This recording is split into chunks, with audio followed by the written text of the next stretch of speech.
So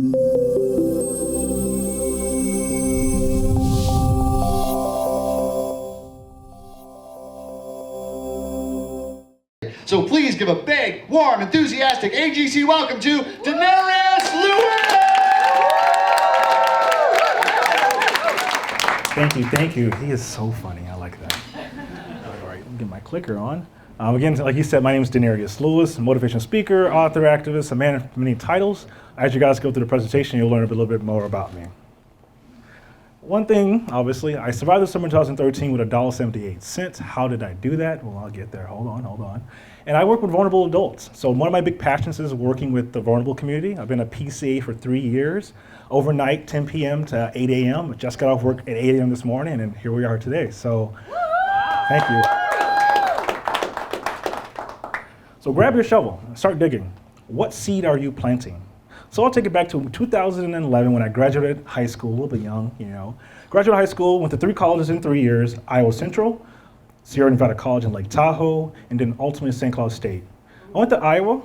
After suffering my 9th concussion in wrestling, I said, I'm done trying to be this macho guy, done trying to be this wrestler. I did cross country as well, 90 miles a week, got tendonitis in both knees, couldn't walk. I was like, all right, I can't do this anymore. My health is deteriorating. I'm only 19. And so I said, well, what else is out there? Well, when I graduated high school, I graduated with a 1.4. Went to college, I got a 3.6.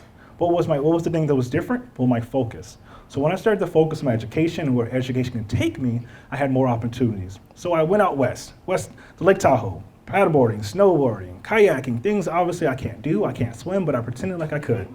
Trust me. I have a couple drowning stories, but that's for another day. Eventually went to St. Cloud State, had a great time up there, but anyone knows about St. Cloud State? My point, party. And I did the same thing I was doing in Iowa, Nevada, and in St. Cloud.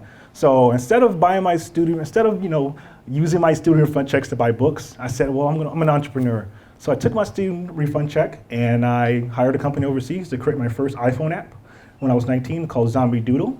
I put all my eggs in one basket and it did not work out for me. I was left broke that summer of 2013 and I met a mentor. And I had a friend that sat me down. She said, you should watch this movie called The Secret. And it was about the law of attraction, putting out good energy. And I was like, girl, bro, what you talking about? And I eventually started to really understand what the energy is. And I met a mentor.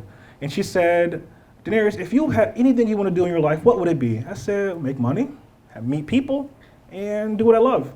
And then she told me who her mentor was, which was Bob Proctor, who any knows the world of motivation. Her mentor was Bob Proctor. Well, and she was making $100,000 residually, and she was 62. So I had something to listen to. And so when I started to really understand what she was doing for herself, she took me under her wings. And ever since then, I've been able to plant the right seeds to help others do something similar. The struggle. Summer 2013, how did I get to $1.78?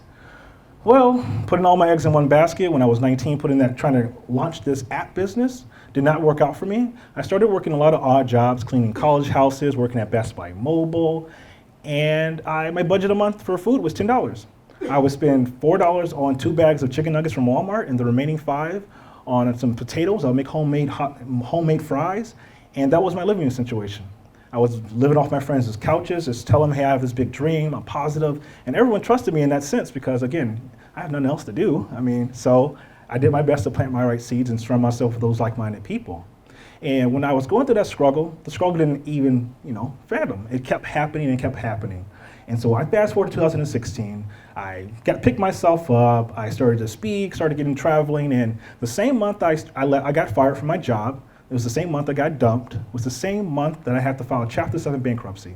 Now this is me at 23 years old. I thought I had it all together. I had a good corporate job making 50 plus K a year. I have a car at this time, I have a home, and all this stuff started to fall apart. So when I wanted to be a homeowner, it actually happened in 2016. It wasn't the right time. And what I had to learn was that I had to put in more work, build my credit, file bankruptcy, clear all the things that I needed to do because I put myself in $44,000 of debt for an education that I don't have, but I have a personality that's been able to get me those opportunities that I once thought my education would get me. What happened then? Well, once I was able to file that bankruptcy, clear my debts, I started to get more opportunities. The same day that I got dumped, very next day PBS was interviewing me about my speaking. And I was like, little do you know I got dumped, but it's okay. It's okay. Because at the end of the day, you have to put your best foot forward despite what life throws at your way. So how did I start rewriting my life? It started with my self-talk, the I ams, the affirmations. I was very depressed at one point. After nine concussions, obviously my head was all in the rams. I had headaches. My health was not obviously up to par. You can't really have a good health when you're only eating chicken nuggets and fries.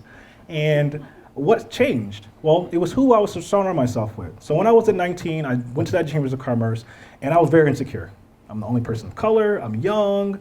I'm 19. I don't have it all. The list goes on and on. I'm walking, taking a bus to the Chambers of Commerce to try to live a lifestyle that I lived up here, but physically I was not there. What separated me from anyone across from me was just my own perception. And one thing I always tell people, our perceptions of ourselves is all relation to our insecurities. Because everyone in this room has insecurity, but your perception of your insecurity will limit you. So I said, I'm going to tackle my insecurity. I'm going to make a joke about it. I'm going to make a joke about how young I am because, again, I had to take control of that. Because once you start to let go of your power of who you are is when you're caring about another person's judgment of you. And I could care less. We're all going to die someday, but I'm going to live the best thing for me and for my family. So what was my why through all this troubling time? My goal was always to retire my mother. My mom has been working at Walmart for 20 years. We all know Walmart, conglomerate, la. But I said, Mom, I'm going to do something for you because I've never done it before. So what was that?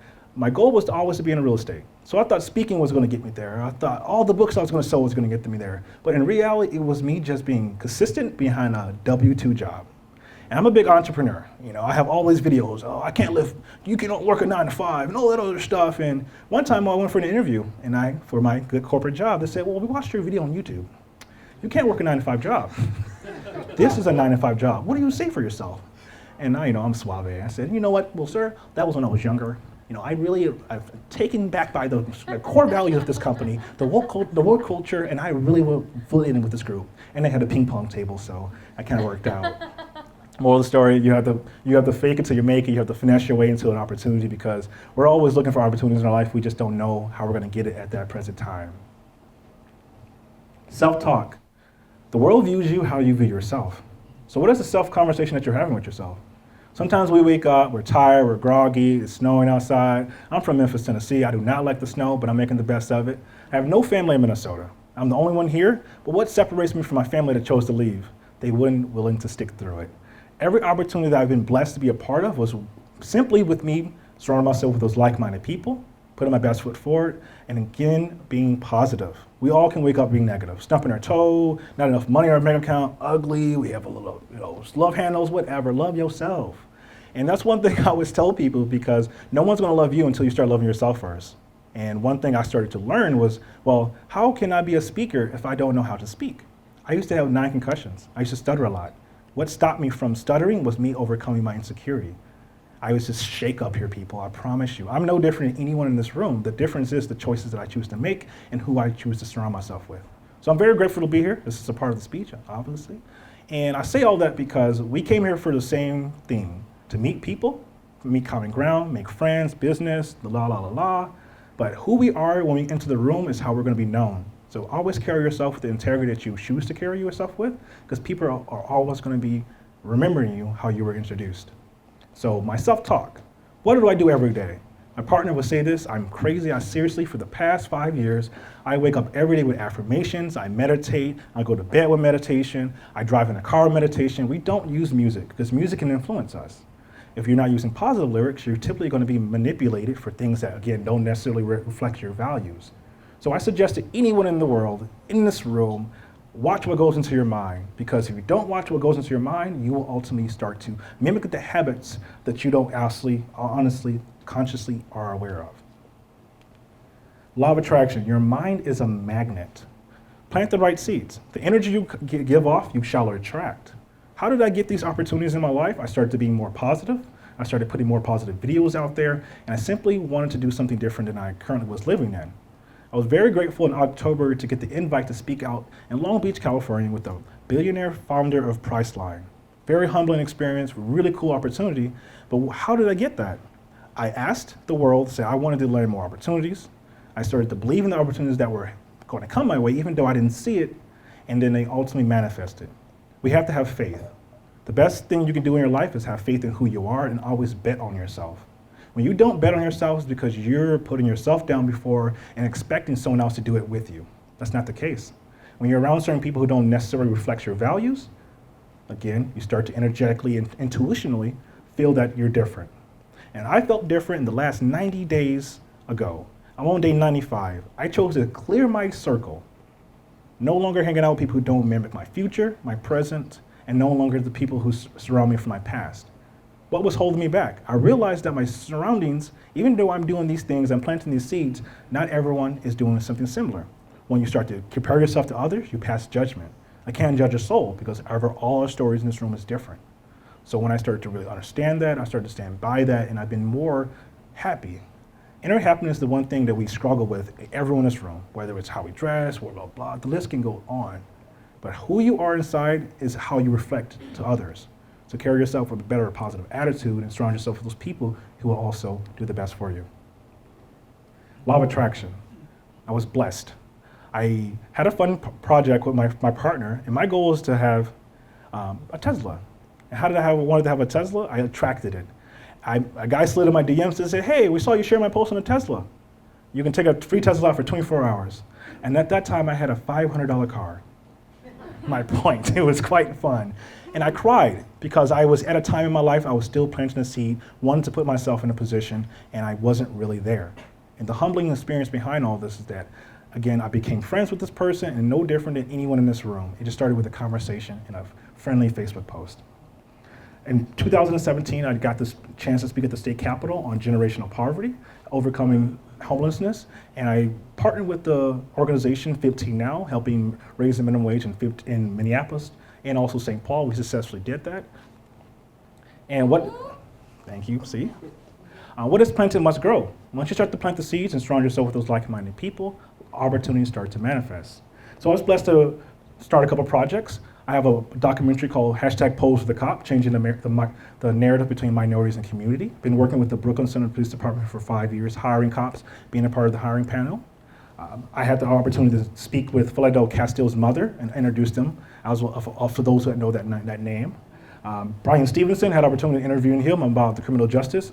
You know, we have a high number of minorities in the jail system. It's a part of the Derby Day, MC for the Kentucky Derby. And in 2016, we did a disability inclusion project where we helped individuals. We found that 30% of individuals that graduate University of Minnesota who have visible and invisible disabilities go unemployed. So we had a job fair, we partnered with Comcast, and we were able to get people who had disabilities jobs in the workforce. Yeah. Okay, thank you. Fast forward today, you'll see some people who are a part of it. Kofi. Yeah, she the homie. Since then, I've been able to do my best to put positivity out there. I've written 2 books. My first book is called The Power of the Subconscious Mind, a pocketbook guide for success and happiness. And the second book is called The Essence of Inspiration. I had an opportunity to mentor my friend on the top left, the flat top. His name is Jaquan Faulkner. He has a hot dog stand in North Minneapolis. Yes. I'm his mentor, yep. So he had a great opportunity. He got on Steve Harvey. His story went viral. And he's one of my greatest friends. So that's one of my little fun projects. And persistence is key. So I became a homeowner. And thank you. I recently just closed my very first home, October 9th, 2019. And it actually started where it started in 2016. But in April of 2019, my partner was like, you know what, I'm leaving. I'm staying with this apartment. I'm not leaving you, but I'm leaving this apartment. I'm going to move out this apartment with or without you. Well, we didn't like the apartment we were living in, and that was my intuition. That was the push I needed. And from May of 2019 to September of 2019, I was able to check out 73 homes until I found the most perfect home. 73 house showings, correct. It was insane. 5 showings a day, 6 showings a day, and because I needed to get a place. Oh, I was gonna lose my sweetheart. Ain't that some jokes? So one thing I learned was behind this process is that I randomly met a guy in 2016 on an app. And he couldn't help me in 2016, so I reached out to him in 2019, and he was able to help me get my home. Now, I may look good in a suit, but I do not look good on paper. And 26 with a bankruptcy on my record, credit score that was somewhat good, and all I did was have the faith. And after 73 home showings, a couple of failed offers, I was able to get into my first duplex. My renters just moved in on Saturday. The mortgage just came out today, and I didn't have to pay any of it. So,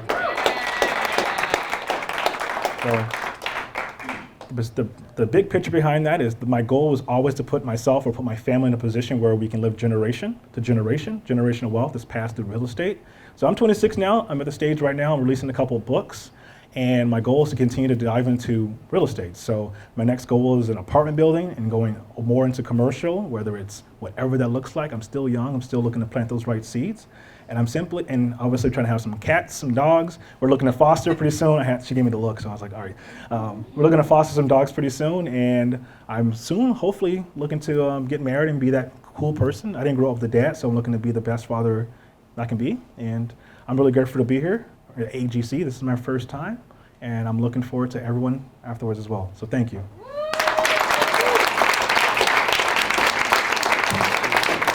Thank you, Darius.